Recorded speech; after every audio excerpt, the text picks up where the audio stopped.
खबरों के सिलसिले को आगे बढ़ाते हुए अब रुख करेंगे अहमदपुर सियाल। आरपीओ ने थाना अहमदपुर सियाल के दौरे के दौरान थाना अहमदपुर सियाल की इनफॉर्मल इंस्पेक्शन की और उन्होंने थाना की इमारत, फ्रंट डेस्क, हवालात और रिकॉर्ड रूम का तफसीली जायज़ा लिया। मज़ीद हमारे नुमाइंदे मोहम्मद इरफान हरपल वहाँ मौजूद हैं, उनसे तफसीलात जानते हैं।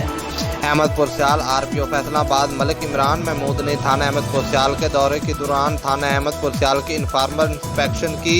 इन्होंने थाने की इमारत, फ्रंट डेस्क, हवालात और रिकॉर्ड रूम का तफसीली जायजा लिया। थाना अहमदपुर सियाल की पुलिस की जवानों ने आरपीओ फैसलाबाद को वेलकम किया और सलामी पेश की। आरपीओ के विजिट के हवाले से थाने में भरपूर इंतजाम किए हुए थे। इस मौके पर डीएसपी चौधरी मोहम्मद अशरफ गुज्जर समेत दीगर पुलिस के मुलाजमीन भी आरपीओ फैसलाबाद के साथ मौजूद थे। कैमरामैन टीम के साथ मोहम्मद इरफान हरपल, सिटी 5 न्यूज़, अहमदपुर सियाल।